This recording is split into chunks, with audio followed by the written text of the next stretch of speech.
Namaskara. It's not only part of just wanting your children that makes dance to grow. Watching at other performances, inspiring your child to see other performances, and Nemo Saha, if your children want to learn and become better in their field, they spend 2 days with the teacher, but they spend more time with you. If you know something about this art, you can inspire them in a better way. They have taken their first steps. Please be with them. At least ತಿಂಗಳಲ್ಲಿ ಒಂದು ಕಾರ್ಯಕ್ರಮ ನೋಡಿ. ನೀವು ಬರುವಾಗ ಇನ್ನೊಂದು audience ನಿಮ್ಮ ಜೊತೆ ಕರ್ಕೊಂಡ್ಬನ್ನಿ. ನಮ್ಮ ಕಲೆನ ಉಳಿಸಿ ಬೆಳೆಸಿ. Because this is an art form which can really channelize the energies of the child to growing into a total beautiful personality. All the best, and I congratulate this couple for doing this beautiful first step. Everything is planned well. There is the keenness to promote it. There is the passion. Go ahead. When this is there, we all falter. Everything grows into a beautiful life.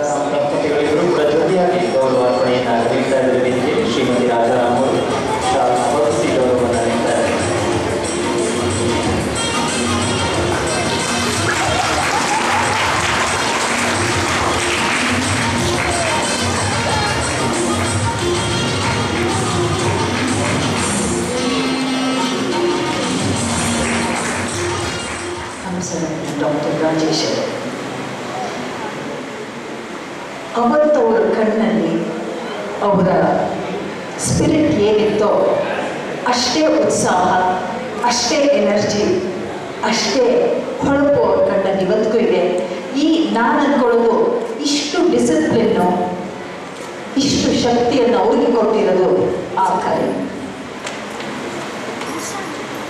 ಕಲೆ ಇವೆರಡು ಎಲ್ಲಿರುತ್ತೋ ಅದು ಸದಾ ಶಾಶ್ವತ. ನಾವು ಆ stars ನೋಡೋ ಹಾಗೆ ನೆಡಿಲಿ copy ಮಾಡ್ತೀವಿ. ಒಳ್ಳೆ ಸಂಗೀತಗಾರ ಇದ್ದರೆ, ಈಗ ಫಾರ್ ಎಕ್ಸಾಂಪಲ್ ಜೇಸುದಾಸ್ನ ಎಷ್ಟು ಜನ ಕಾಪಿ ಮಾಡ್ತಾರೆ, ಅವ್ರ ಧ್ವನಿನ. ರಾಜ್ಕುಮಾರ್ ನಟನೆ ಮಾಡ್ತಾರೆ. ಸೊ ಈ ಕಲಾವಿದರಲ್ಲಿ ಒಂದು ದೊಡ್ಡ ಜವಾಬ್ದಾರಿ ಇರುತ್ತೆ. I am a role model for many ಅಂತ. ಸೊ ಅವರು ಅದನ್ನು ಪಾಲಿಸಿದಾಗ ಇವತ್ತು ರಾಜೇಶ್ ಅವರು ಎಷ್ಟು ಲೈನ್ಸ್ನ ಎಷ್ಟು ಸ್ಪಾಂಟೇನಿಯಸ್ ಆಗಿ ಮಾತಾಡಿದ್ರು. ಯಾಂತ್ರಿಕದಿಂದ, ಮೆಕ್ಯಾನಿಸಮಿಂದ ನಾವು ಒಳ್ಳೆಯದನ್ನು ಪಡೆಯೋಣ, ಆದರೆ ನಮ್ಮ ಸಂಸ್ಕೃತಿಯನ್ನು ಸದಾ ಉಳಿಸೋಣ, ಬೆಳೆಸೋಣ. ಸಂಸ್ಥೆಗಳ ಜೊತೆ ಪ್ರತಿಯೊಬ್ಬರ ಜವಾಬ್ದಾರಿ ಆಗುತ್ತೆ. ಅದಕ್ಕೆ ನಮ್ಗೆ ಬೇಕಾಗೋದು ಬಹಳ ಆರ್ಟಿಸ್ಟ್ ಒಬ್ಬರೇ ಅಲ್ಲ, ಆರ್ಗನೈಸೇಷನ್ಸ್ ಒಬ್ಬರೇ ಅಲ್ಲ, ಕಲಿಯೋ ಮಕ್ಕಳಷ್ಟೇ ಅಲ್ಲ, ಪೇರೆಂಟ್ಸ್ ಅಷ್ಟೇ ಅಲ್ಲ, ನಮ್ಮ ಸರ್ಕಾರ ಕೂಡ. ಈ ನಿಟ್ಟಿನಲ್ಲಿ ಸಾಕಷ್ಟು ಸರ್ಕಾರನೂ ಕೆಲಸ ಮಾಡ್ತಾ ಇದೆ. ಎಲ್ಲರೂ ಕೈ ಜೋಡಿಸಿ ನಮ್ಮ ಸಂಸ್ಕೃತಿ ಉಳಿಸೋಣ, ಬೆಳೆಸೋಣ. ಇಂಥ ಸಂಸ್ಥೆಗಳು ಇನ್ನೂ ಹೆಚ್ಚು ಕೆಲಸ ಮಾಡಿ. ಜೀವನದಲ್ಲಿ ಯಾವುದಕ್ಕೆ ಸಾಧನೆ ಬೇಡ, ಜನನ ಸೇರಿಸೋದ್ರಿಂದ ಹಿಡಿದು ಒಂದು ಕಾರ್ಯಕ್ರಮ ಮಾಡೋವರೆಗೂ ಎಲ್ಲದರಲ್ಲೂ ದಿನ ಪ್ರತಿ ಕ್ಷಣ ಸಾಧನೆ ಬೇಕು. ಎಷ್ಟು ಮಾಡಿದ್ರೂ ಇನ್ನೂ ಇಷ್ಟು ಕಲಿಯೋದಿದೆಯಲ್ಲಪ್ಪ, ಇನ್ನೂ ನಾಳೆ ಒಂದೇನೋ ಇದೆಯಲ್ಲಪ್ಪ ಅನ್ನೋದಿದೆ. ಅದೇ ತಾನೇ ಜೀವನದ ರಹಸ್ಯ ಮತ್ತು ಜೀವನದ ಒಂದು ಥ್ರಿಲ್ ಅಂತ ಹೇಳೋದು. ಇಂಥದ್ದಿದ್ರೇ ನಾವು ಅದರ ಆಳಕ್ಕೆ ಹೋಗೋದು. ನೃತ್ಯನೇ ಒಂದು ಸಮುದ್ರ. ಆ ಸಮುದ್ರದಲ್ಲಿ ಅಲೆಗಳು ಎಷ್ಟು ಸುಂದರವೋ ಹಾಗೆ ಜೀವನದ ಪ್ರತಿಯೊಂದು ದಿನ, ನರ್ತನದ ಪ್ರತಿಯೊಂದು ಒಂದು ಭಾವ, ಪ್ರತಿಯೊಂದು ಒಂದು ಸಮುದ್ರನೇ. ಕ್ಷಣದಲ್ಲಿ ನಾನು ಡೆಪ್ಯೂಟಿ ಮೇಯರ್ ಆದ ಹರೀಶ್ ಅವ್ರನ್ನ ಕೇಳ್ಕೊಳ್ಳೋದಿಷ್ಟೇ, ಎಂಥ ಒಳ್ಳೆ ಜಾಗ. ಸರ್ಕಾರಕ್ಕೆ ಮಾತ್ರ ಇಂಥ ಜಾಗಗಳನ್ನ ಉಳಿಸ್ಕೊಳ್ಳೋಕ್ಕೆ ಸಾಧ್ಯ. It's a beautiful place.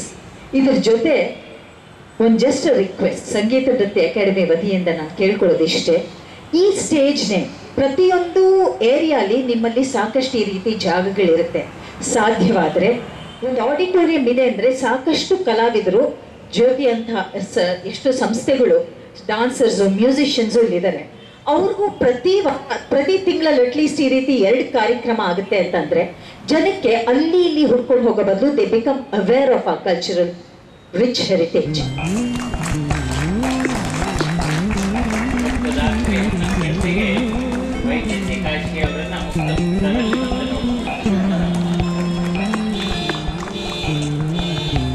Performance age ಅನ್ನೋದು ಅನ್ಲಿಮಿಟೆಡ್.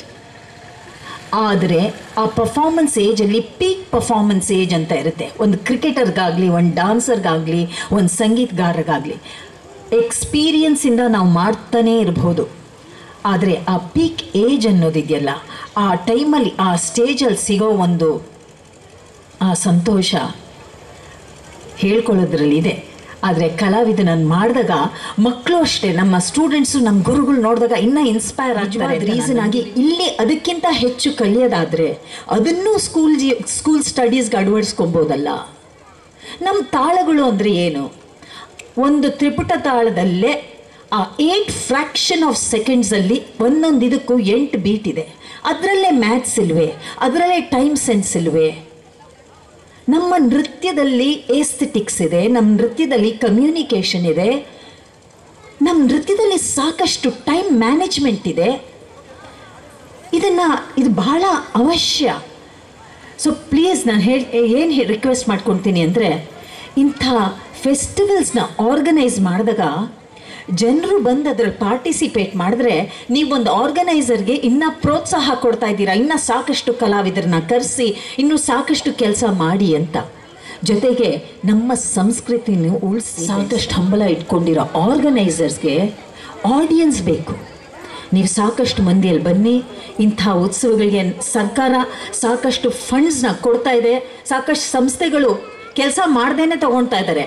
ಇಂತಹ ಸಂಸ್ಥೆಗಳು ಇದ್ದಾವೆ ಅಂತ ಗೊತ್ತಾಗಲಿ ಅಂತಲೇ ನಾನು ಸಾಕಷ್ಟು ಫೆಸ್ಟಿವಲ್ಸ್ಗೆ ಹೋಗ್ತಾ ಇದ್ದೀನಿ. ನನ್ನ ಕಡೆಯಿಂದ ಅಕಾಡೆಮಿಗಿರೋ ಫಂಡ್ಸ್ ತುಂಬ ಕಡಿಮೆ. ಬಟ್ ಎಲ್ಲೆಲ್ಲಿ ಯಾವ ಸಂಸ್ಥೆ ಒಳ್ಳೆ ಕೆಲಸ ಮಾಡ್ತಾ ಇದೆಯೋ ಅದನ್ನು ಖಂಡಿತ ರೆಕಮೆಂಡೇಶನ್ ಮಾಡಿ ಅದಕ್ಕೆ ಸ್ವಲ್ಪ ಆದರೂ ಫಂಡ್ಸ್ ಕೊಡೋ ಹಾಗೆ ಮಾಡೇ ಮಾಡ್ತೀನಿ. ಹಠ ತೊಟ್ಟಿದ್ದೀನಿ. ಎಲ್ಲರಿಗೂ ಶುಭ.